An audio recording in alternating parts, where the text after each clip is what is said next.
Action have been talking to moms and families about this child tax credit and how much it would mean to them. And we've been hearing a tremendous amount of positive things about how much this money is really going to do for them and their family.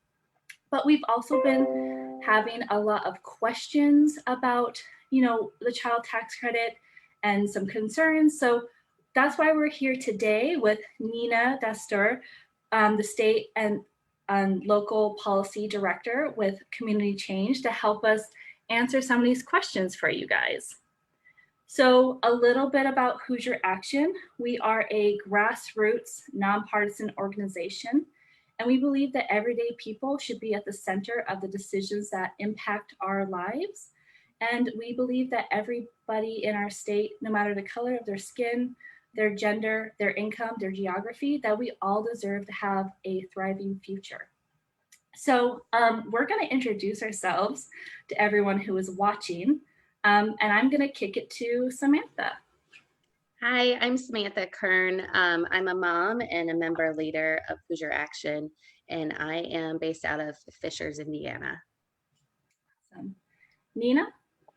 And I'm Nina Dastur. I'm the Director of State and Local Policy at Community Change. We're a national nonprofit organization that believes in supporting racial and economic justice and building power from the ground up. So we partner with groups like Hoosier Action and other groups around the country to build power in communities of color and low-income communities particularly. Awesome.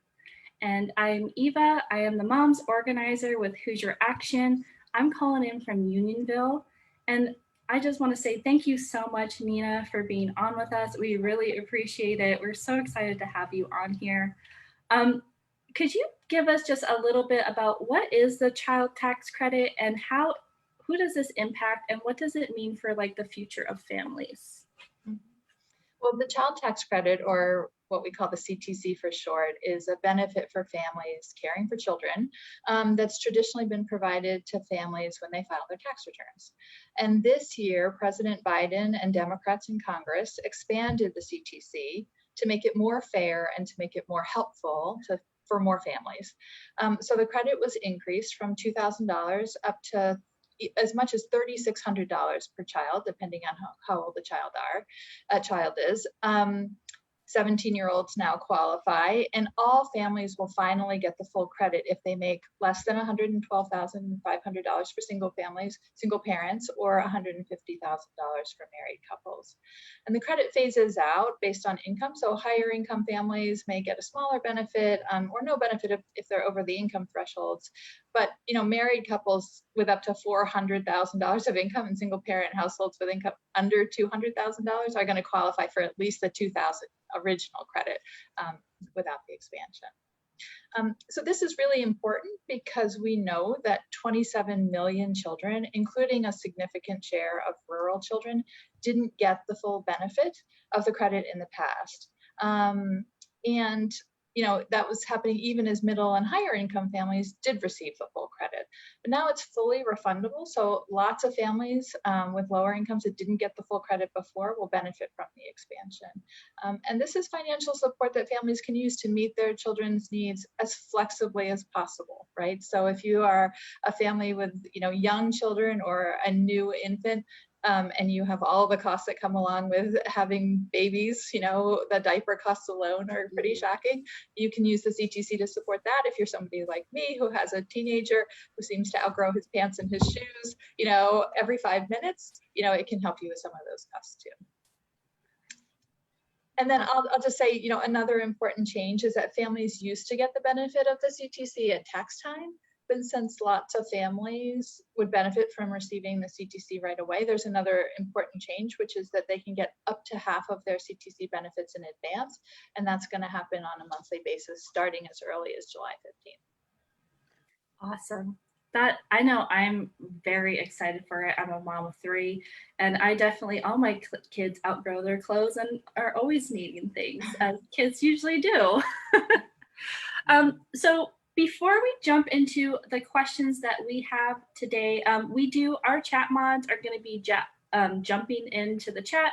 They're going to be dropping some wonderful links, including the portal to the IRS, including our landing page about this child tax credit. and about an event that we're going to be having this Tuesday that I will mention more about at the end, and also to our Moms of Hoosier Action Facebook page. We'd love it to have more moms on there. We'd love to have more mom voices in this, so join us. Okay, so I think we're going to go straight into like the question part of this. We put out a questionnaire. We've asked families about what are the questions that you have around the child tax credit. And the questions that we have today are really the ones that have like come up the most. And we've been seeing like a lot of repeat of. So we're going to be asking these questions. Samantha and I are going to ask these questions to Nina, and Nina's going to answer them. And we're all going to learn a whole lot about the child tax credit, which is so exciting. Okay, so if you're ready, Nina. Sure. The first question we have is, if I changed my bank account after filing taxes, can I update that info somewhere, or will I receive a paper check in a timely manner?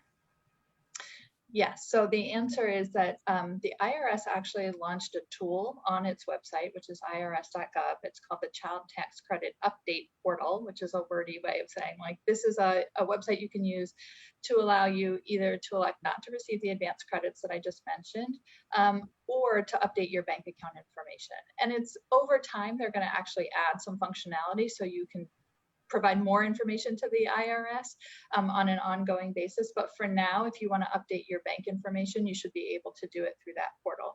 And then if the IRS has received your banking information, the payment is going to be sent to you as a direct deposit. If you don't have bank account information on file with the IRS, they're going to send the advance child tax credit payments by mail. And that's going to happen basically monthly. Again, July 15th is the first date, and then it's around the 15th for every month after that. Okay, so one of the questions that we got a lot was, is there an income bracket where it makes more sense for families to opt out? So like, you know, if you're married and you make over 90,000, does it make more sense for you to opt out of it? Or is there kind of any rule there? That there's a rule. You know, the IRS is going to send payments based on the information that they have from families. And for most families, that is going to mean that they filed their taxes in 2019 or 2020, and the IRS is going to send payments based on that information.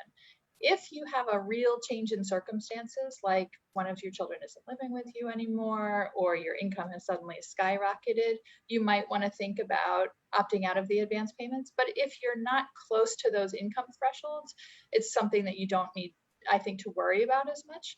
And then we can talk about some of the repayment options, or sort of the safe harbor rules that apply if people get repayment or get overpayments. But the general process is you're only going to get up to half of the credit in advance, and then you file your taxes for 2021 next year, and you'll calculate how much your tax liability is and how much of a CTC credit you're eligible for, and then you'll get the balance.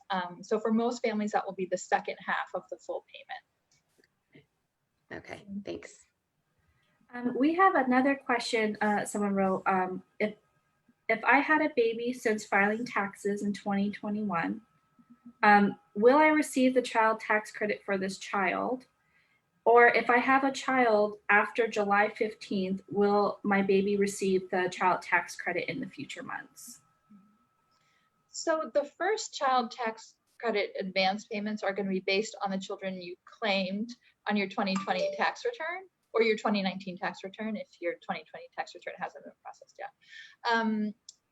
And as I said, you know, later this year, the Child Tax Credit Update Portal is going to have functionality. It's going to be updated to allow people to claim children who were born in 2021, or maybe even born at, you know, after July, Eva, to your question. And then they'll make adjustments to the child tax payments going forward.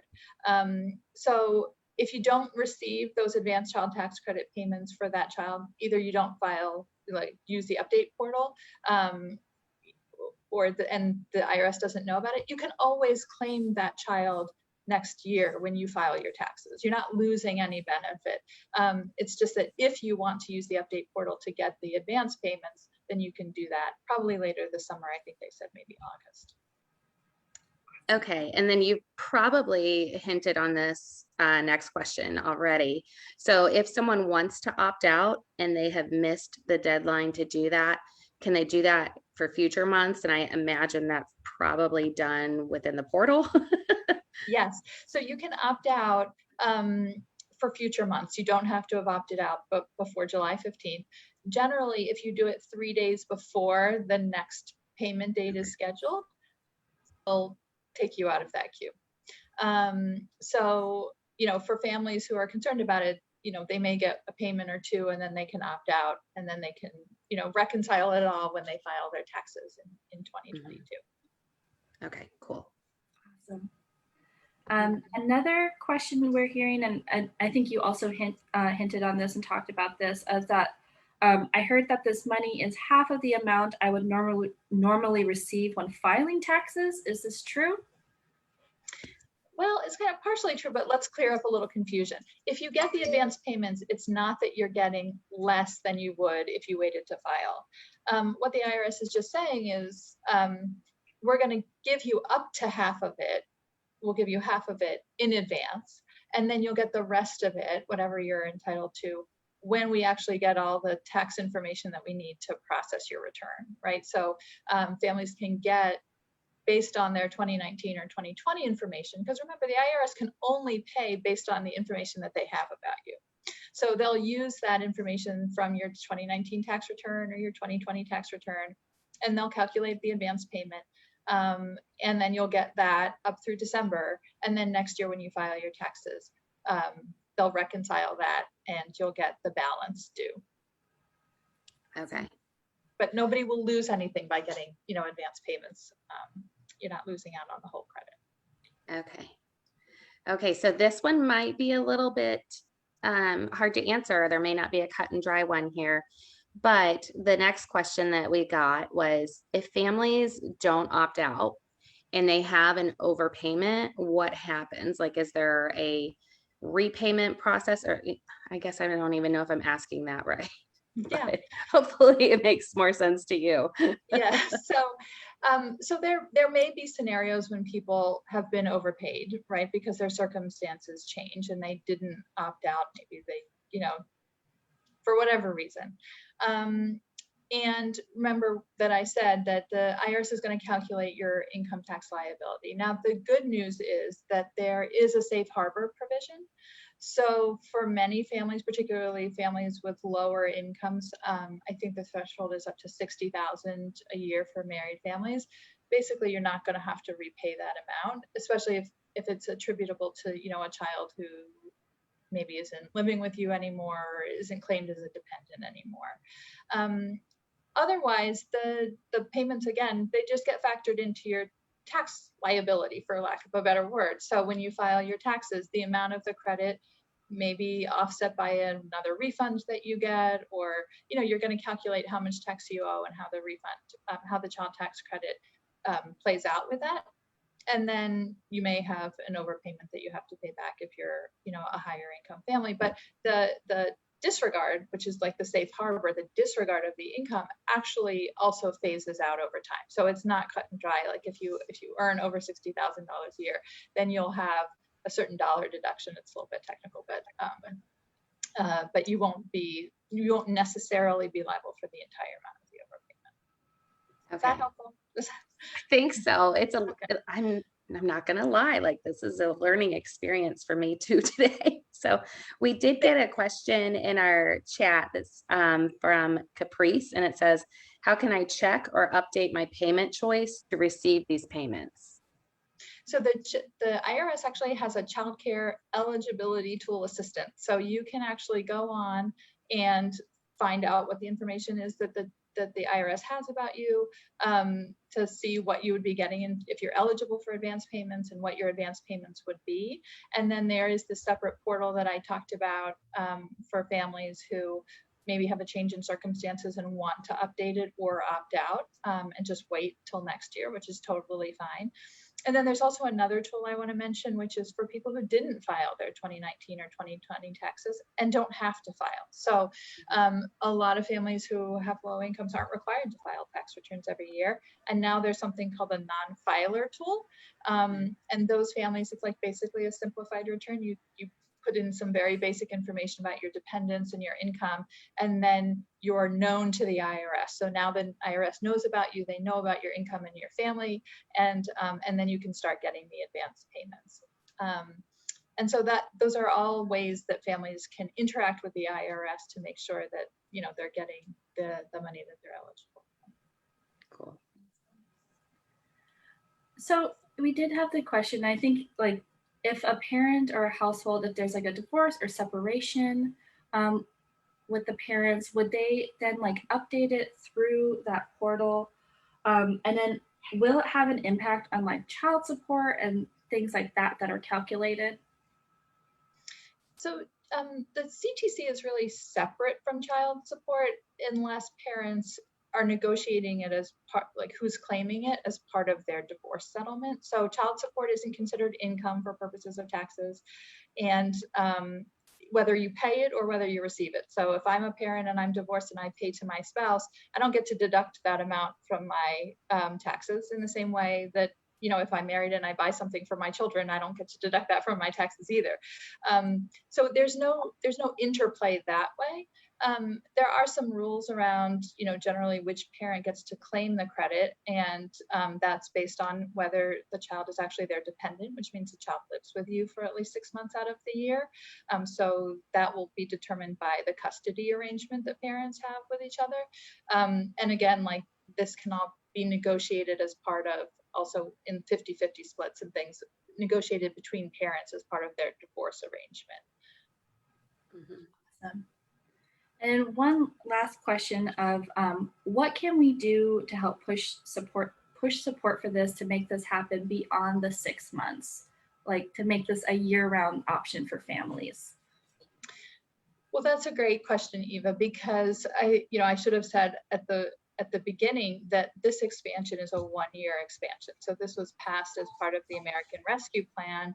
And now, you know, the president and congressional Democrats are working to try to make it permanent, so recognizing that families need this kind of support, not just the year after the pandemic, but really on an ongoing basis, and that we need to make the child tax credit more fair and more available to more families.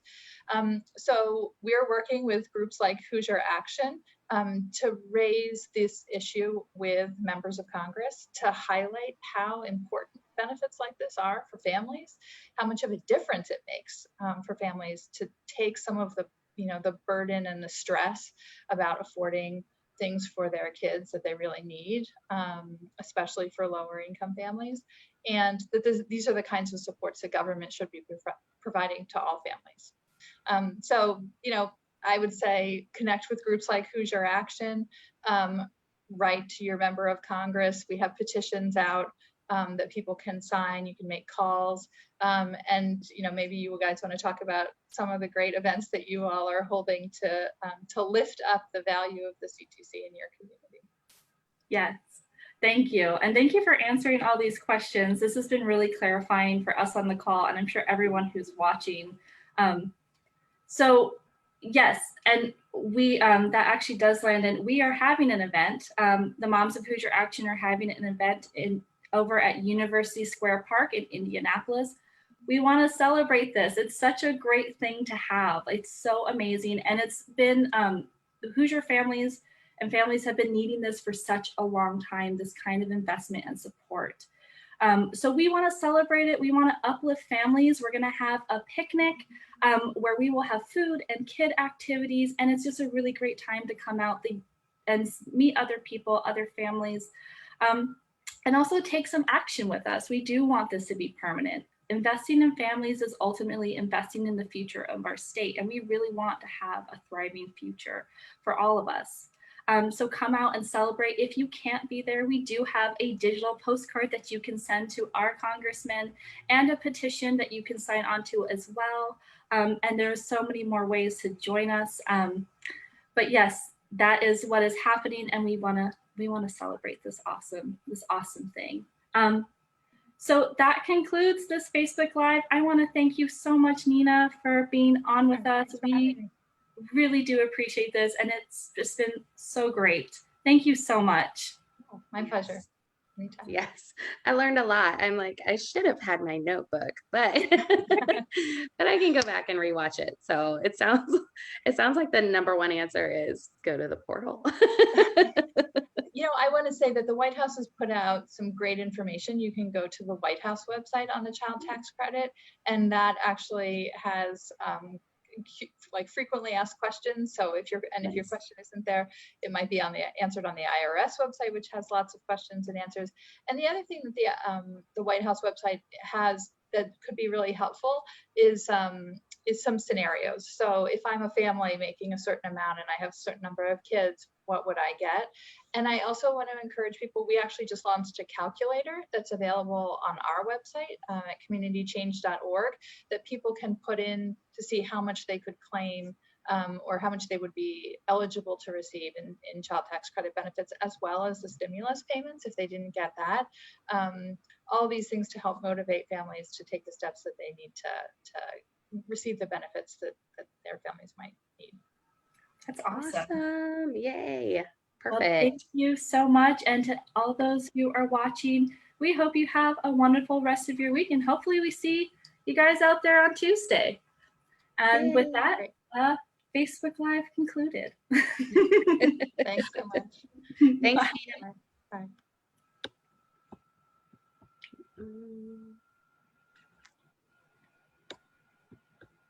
Okay. Are we offline? Mine still says live on the corner up there. We'll wait for Nate to weigh in here.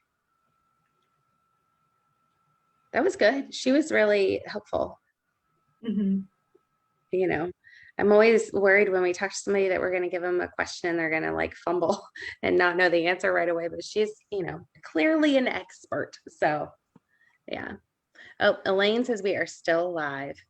So hopefully Caprice. Yeah, it looks like Caprice got to that part of the video to answer her question. So yay. Awesome. Mm-hmm.